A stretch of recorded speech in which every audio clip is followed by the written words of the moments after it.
करके राहुल गांधी सोना का फैक्ट्री लगाते हैं, तो उनके जो पार्टनर है तेजस्वी जी, वो हो सकता है नोट छापने का मशीन बिहार में। जंगल राज बिहार में नहीं रहेगा, राज रहेगा, सुशासन की सरकार रहेगी, नीतीश कुमार जी के नेतृत्व में सरकार चलेगी। यही अत्रि के नवनिर्वाचित विधायक रोमित कुमार ने जीत को बताया जनता की जीत। कहा क्षेत्र का होगा चहुमुखी विकास। जहानाबाद लोकसभा के अत्रि विधानसभा से नवनिर्वाचित युवा विधायक रोमित कुमार ने अपनी जीत को जनता की जीत बताया। साथ ही इसका श्रेय नरेंद्र मोदी, नीतीश कुमार, जीतन राम मांझी को भी दिया। अत्रि के नवनिर्वाचित विधायक मगध इलाके में सबसे बड़ी जीत हासिल किए हैं, इससे वह चर्चा के केंद्र में हैं। उन्होंने 1,02,000 मत लाकर राजद के प्रतिद्वंदी उम्मीदवार बैजंती देवी को 25,000 से अधिक मतों से हराया है, जिसके लिए वे इलाके में काफ़ी चर्चा का केंद्र बिंदु हैं। युवा विधायक ने का जहानाबाद पहुंचने पर भव्य स्वागत किया गया। पतंजलि केंद्र में उन्होंने मीडिया से बात करते हुए कहा कि एनडीए की सरकार में सुशासन है, युवाओं को रोजगार है, महिलाओं को आत्मनिर्भर बनाने के लिए भी प्रयास किया जा रहा है, इसलिए जनता का साथ मिल रहा है। उन्होंने कहा कि अब जनता जंगल राज की वापसी नहीं चाहती है, इसलिए महागठबंधन का बिहार में सफाया कर दिया है। एनडीए की सरकार फिर नए तेवर के साथ सरकार में आएगी तथा सभी लोगों को सभी क्षेत्रों में चहुमुखी विकास करेगी। उन्होंने कहा कि युवाओं, महिलाओं को खासकर केंद्र बिंदु में रखकर कार्य किया जाएगा। इसके अलावे उन्होंने क्षेत्र में नहर, सड़क आदि पर भी काम करने की भी बात कही। उच्च शिक्षा एवं स्वास्थ्य को भी बढ़ावा देने की बात कही।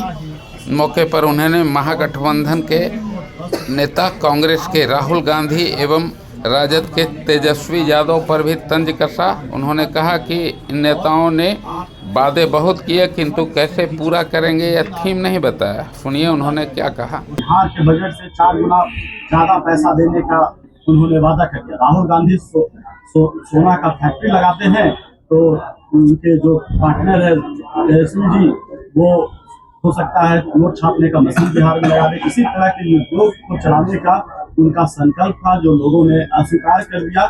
और इस तरह का जो भी लोग हैं, वो कभी भी राजनीति में सफल नहीं हो सकते हैं, जो लोगों को भ्रमित और लोगों को धोखा देने का काम करेंगे। पूरा बिहार 90 के दशक से जंगल राज झेल रहा था, और आप देख सकते हैं कि चुनाव के दौरान भी जगह जगह उनके समर्थक तांडव किए। उनका एक ही मकसद था कि 90 का दशक वापस आ जाए, और जिस तरह से हम पहले बिहार के संसाधनों को लूट खसूट करके और उन्हें अपने काबिज करना चाहते थे, वो यहाँ की जनता अब ये सब नहीं स्वीकार करती है। यहाँ बिहार की जनता प्रगति खोजती है, विकास खोजती है, शिक्षा खोजती है, किसानों के हक और अधिकार की लड़ाई को लड़ने वाला नेता खोजती है। इसीलिए तेजस्वी जी का सारा षड्यंत्र इस बार फेल हुआ, और इतना बुरी तरह से पराजित हुआ है पक्ष की जनता, और हम लोग सोचे भी नहीं थे। लेकिन जनता का ये डिसीजन है, वो सबको मान्य है, और एनडीए ने इतना प्रचंड बहुमत हासिल किया।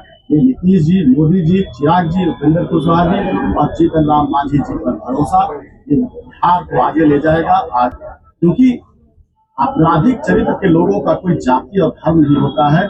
वहाँ जिस व्यक्ति का पिछले 25 साल से साम्राज्य था, वो डर और खौफ का माहौल बना के लोगों का वोट लेना चाहते थे। हमारे यहाँ भी प्रयास किया गया। ये अत्रि की दूसरी आजादी की लड़ाई थी। भारतवर्ष भी जब आजाद हो रहा था, तो कईयों ने अपना शहादत दिया। उसमें चाहे लाला लाजपत राय हो, चाहे चंद्रशेखर आजाद हो, क्योंकि आपको कुर्बानी देनी पड़ती है। हमारे यहाँ भी अत्रि में डर और भय का माहौल था, और अंत में वहाँ के विधायक ने हमारे 2 कार्यकर्ताओं को चुनाव के 1 दिन पहले पूरी तरह मारा। तो हम लोग और हमारे कार्यकर्ताओं ने इस वक्त तय कर दिया था कि अत्रि को आजाद करना है, अत्रि को विकास के राह पर ले जाना है। उसके लिए चाहे कोई भी कुर्बानी हो हम लोग देने के लिए तैयार थे। उनके मारपीट और उनके डर और भय से न जनता डरती है न हम लोग डरते हैं। उसका जवाब तोड़ दिया जाएगा, लेकिन हम लोग कानून के दायरे में देते हैं। हम लोग कोई जंगल राज के प्रतीक नहीं है। यही कारण है कि वो लाठी डंडे से जवाब देते हैं, हम लोग कानूनी रूप से उनका जवाब देते हैं। जीत का श्रेय आप किसे देंगे?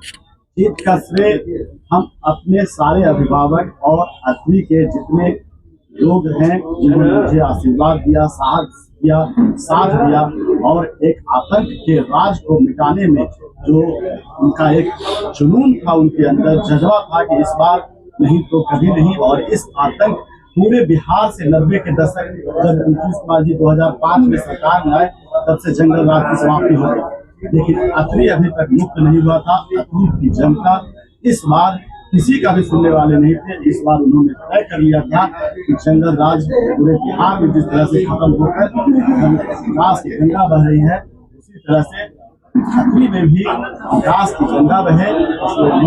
सारे नेता, कार्यकर्ता और अभिभावक जो हमारा सहयोग किए हैं अत्रि को विकास करने के लिए, उन सबका तहे दिल से विकास को लेकर मेरे मन में कुछ चीजें हैं। खास करके किसानों के लिए बहुत दिनों से नहरों का जीर्णोद्धार नहीं हुआ है, जैसे नैनी पैन है, उस तरह के कई सारे पुराने पैन हैं, उनका जीर्णोद्धार कराना है।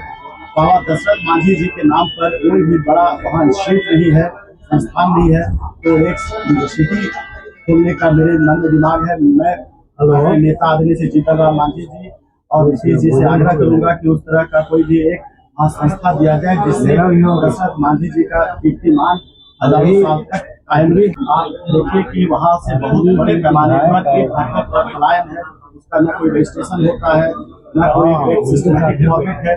तो मैं चाहता हूँ कुछ उपयोग लगे अत्रि में, जिससे कि जो पलायन है वो कुछ कम हो।